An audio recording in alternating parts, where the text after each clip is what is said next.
And welcome back to another video guys. Welcome back to my YouTube channel. और जैसे कि आपने 700 subscribers पूरे करवा दिए हैं और आशा करता हूं कि 1000 का टारगेट भी आप जल्दी ही पूरा करोगे। और इसी के साथ मतलब एक खुशी होती है यार कि अपनी यूट्यूब फैमिली बढ़ती जा रही है और लोग पसंद कर रहे हैं वीडियोज़ को। तो हम आपके लिए एक नई सीरीज़ शुरू करने जा रहे हैं। इसमें होगा क्या कि जो जो नए ड्राइवर्स हैं, जो नई गाड़ी के चलाना सीख रहे हैं, उनके लिए ये सीरीज़ होने वाली है टोटली। तो इसमें होगा क्या कि हम बेसिक से लेके सारी चीज़ें बताएंगे आपको कि क्या क्या सावधानियां बरतनी चाहिए हमें और कैसे गाड़ी चलाना हमें सीखना शुरू करना चाहिए। और ऐसे मतलब मेरे होगा तो बिगिनर्स को भी मैं लाऊंगा कि वो क्या क्या गलतियां करते हैं, उनसे आप कनेक्ट कर पाओगे फिर।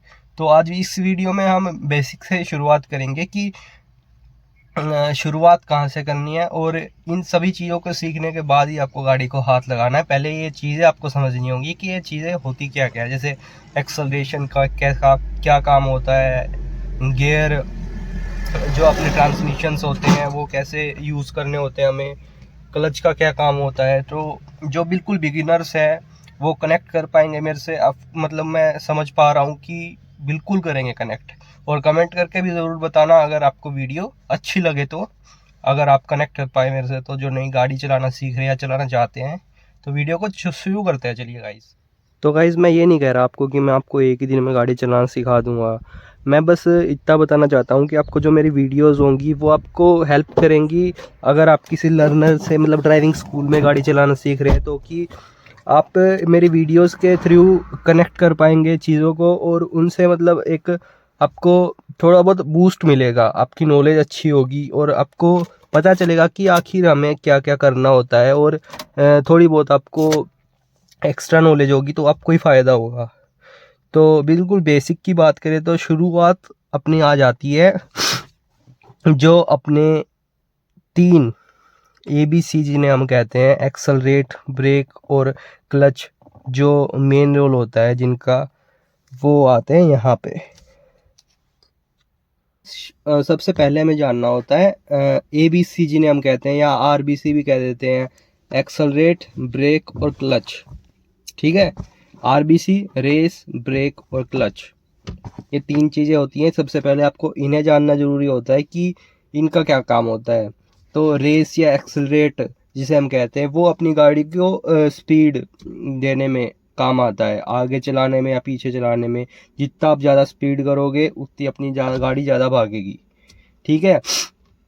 इमरजेंसी ब्रेक पैडल जो बीच में है, बी जिसे हम कहते हैं, उसका क्या काम होता है।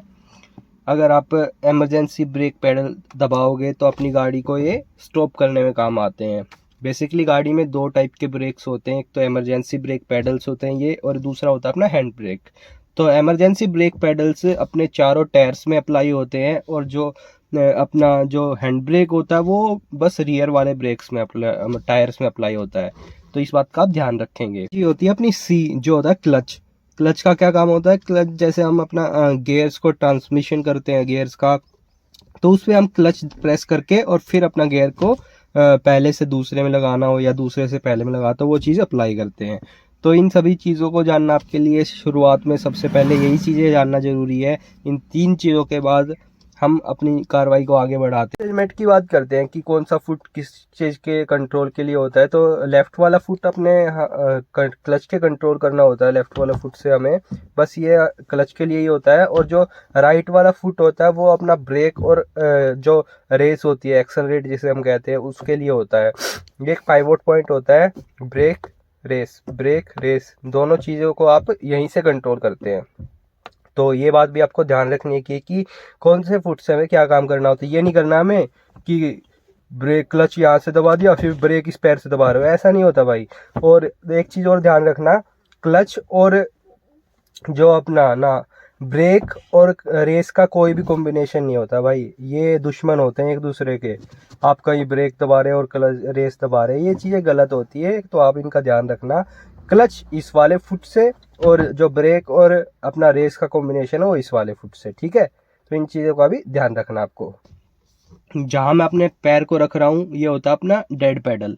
यहाँ आप अपने मतलब लेग को आराम देने के लिए आराम से यहाँ पे रख सकते हैं अपने पैर को। पर ये अब जैसे तीनों चीज़ों की बात तो होगी ABC की, अब जो दूसरा अपना ब्रेक होता है उसको आपको गाड़ी में घुसते ही पहले यही चीज़ें देखनी है आपको।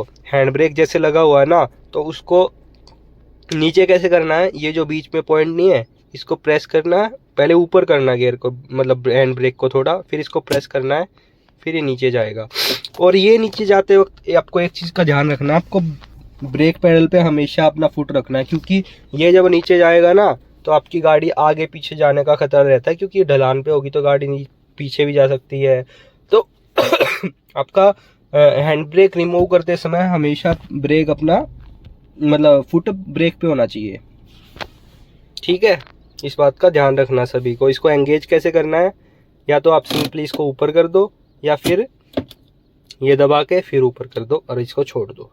मैं आपको एक चीज़ और सजेस्ट करना चाहूँगा कि अगर आपके घर पे जो छोटी से छोटी गाड़ी हो, पहले आप उसको चलाना सीखें, क्योंकि बहुत बार मैंने देखा कि जो हाई फाई गाड़ियाँ होती हैं वो तो सब चला लेते हैं, पर जो छोटी गाड़ियाँ होती हैं मतलब चलाना हमें उन्हीं से सीखना आना चाहिए, क्योंकि अगर हम वो चला लेते हैं तो फिर जो एक क्लच का कोऑर्डिनेशन होता है हमें वो आ जाता है, उससे बहुत ज़्यादा हेल्प मिलती है हमें कोई भी गाड़ी चलाने में। फिर आप हर गाड़ी को चलाने में एक्सपर्ट बन जाएंगे आसानी से, क्योंकि ये चीज़ मैंने खुद भी अप्लाई की है। तो आपके लिए भी मैं ये बता रहा हूँ कि छोटी गाड़ी हो या कोई पुरानी गाड़ी हो, उससे चलाना सीखे, क्योंकि उससे आपका क्लच का कोऑर्डिनेशन जो आएगा ना वो अलग ही लेवल का आएगा।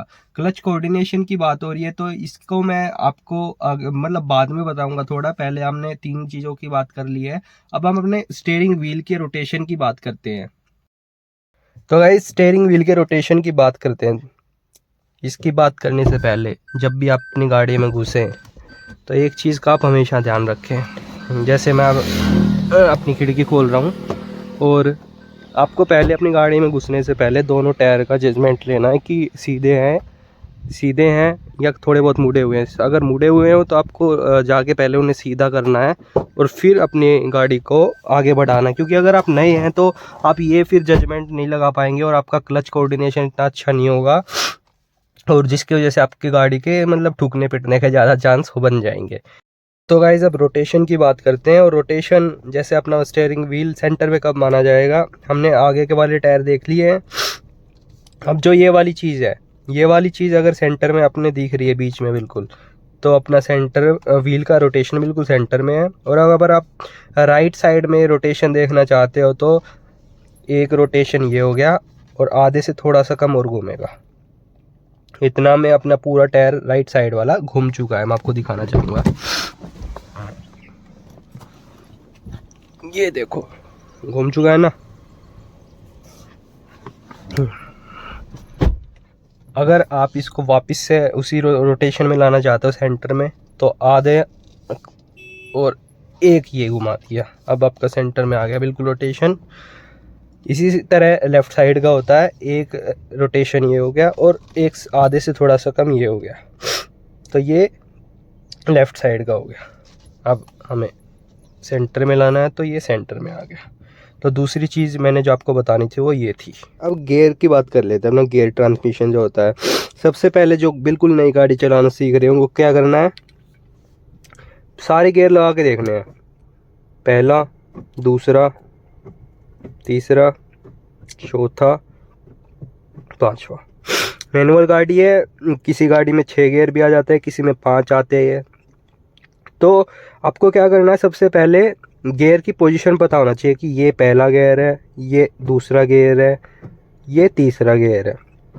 और आपको इसी प्रोसेस को अब बिना देखे करना है, सामने देख के और फिर गियर लगा के देखने हैं कि ये पहला गियर लगा दिया मैंने, ये दूसरा लगा दिया, ठीक है। ऐसे करके देखना है।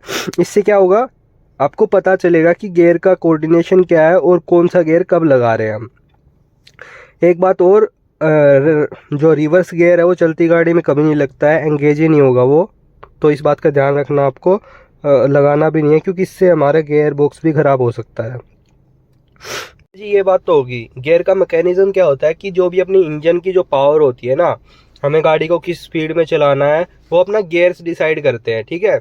अगर हमें ज़्यादा स्पीड चाहिए तो हमें हायर गियर पे शिफ्ट करना पड़ता है, तो उस चीज़ के लिए गियर का काम होता है। तो अब आपको करना क्या है, जो मैंने बताया था ना कि लेफ्ट फुट अपना क्लच के लिए होता है, तो आपको क्लच प्रेस करनी है सिंपली, और फिर गियर इंगेज करना है आराम से बिल्कुल। ये नहीं है कि आप इसमें अपना शक्ति प्रदर्शन कर रहे हैं, या उससे गियर बॉक्स खराब हो सकता है यार अपना। तो आप ये चीज़ें आराम से कर सकते हो, जैसे मैंने यहाँ करिए सिंपल, और दूसरा गियर लगा दिया।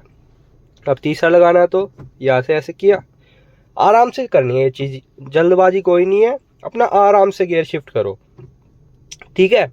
और बिना देखे करने की कोशिश करना, और फिर मतलब ये सारी ये वीडियो देखने के बाद ही आप अपनी गाड़ी को हाथ लगाना, क्योंकि उससे आपको अंदाज़ा आ जाएगा फिर। और जब भी रोड पे नहीं जाना आपको, एक खाली ग्राउंड में देखना पहले कहीं, और किसी एक्सपर्ट के साथ ही आपको ये चीज़ें करनी है।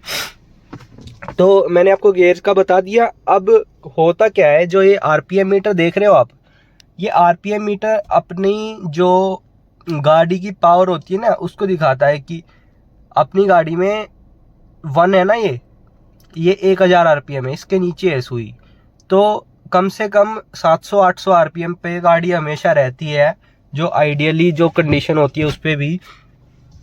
उससे पहले आप अपनी सीट को इतना एडजस्ट कर लें कि आपका जो कलाई है हैंडल पे, मतलब स्टीयरिंग व्हील पे अच्छे से आए।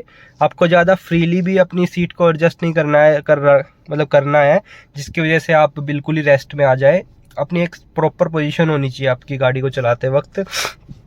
तो जैसे मैंने अब ये क्लच प्रेस किया और पहला गियर इंगेज किया, अब मैं एक्सेलरेट नहीं करूँगा, मैं बस क्लच को छोड़ूंगा और गाड़ी अपने आप चलने लग जाएगी। क्योंकि बेसिकली काम क्या होता है इन सब चीज़ों का, जैसे गाड़ी अब अपनी अब चल रही है, ये चीज़ें आपको क्यों बता रहा हूँ कि आपको बस क्लच छोड़नी है, ठीक है, और क्लच छोड़ के आपकी गाड़ी अपने आप शुरू में चलने लग जाएगी। फिर आपको एक्सेलरेट करके देखना है। बिगिनर्स के लिए बहुत काम की बात है, सुन लो सभी, क्योंकि आपको क्लच का कोऑर्डिनेशन आना बहुत ज़रूरी है। अब जो नई गाड़ियाँ आ रही है उसमें तो आपको क्लच ही छोड़ना है, बस कुछ नहीं करना, और एक्सेलरेट देना ही नहीं होता, क्योंकि आपकी गाड़ी 700-800 आरपीएम पे हमेशा सेट रहती है शुरू में ही। तो जैसे मैंने आप गाड़ी को रोक दिया, और मैं अब जैसे क्लच प्रेस करके और पहला गियर एंगेज किया, और मैं अब क्लच को छोड़ूंगा और गाड़ी अपनी चलने लग जाएगी। मैंने देख लो एक्सेलरेट से बिल्कुल पैर नहीं रख रखा है, तो गाड़ी अपनी चल रही है, ठीक है। ऐसे ही हम मैं क्लच को प्रेस करूंगा और बैक गियर लगाऊंगा, और धीरे धीरे अपनी जो क्लच होती है उसको छोड़ूंगा और गाड़ी पीछे जाएगी। दिखाऊं कैसे? जैसे मैंने गाड़ी के क्लच को छोड़ रहा हूँ आराम आराम से, और गाड़ी जा रही है अपनी पीछे, ठीक है जी। मैंने बिल्कुल भी एक्सेलरेट पे पैर नहीं रख रखा है, बस क्लच दबा रखी है, क्लच छोड़ रहा हूँ आराम आराम से, और गाड़ी अपना पीछे जा रही है, ये देखो। तो इससे आपको गाइस ये सब चीज़ें जो मैंने आपको बताई, इसमें सबसे ज़्यादा चीज़ जो मेन रोल पता है किस चीज़ का है?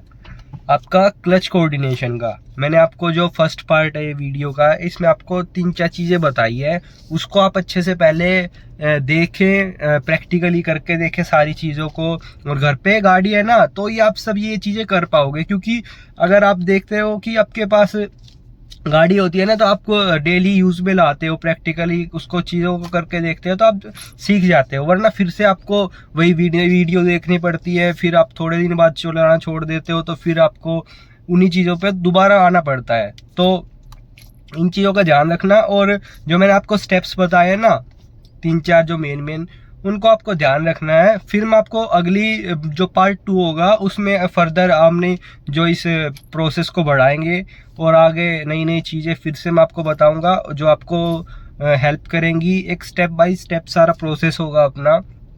तो पहले इन चीज़ों को सीखें आप, ठीक है।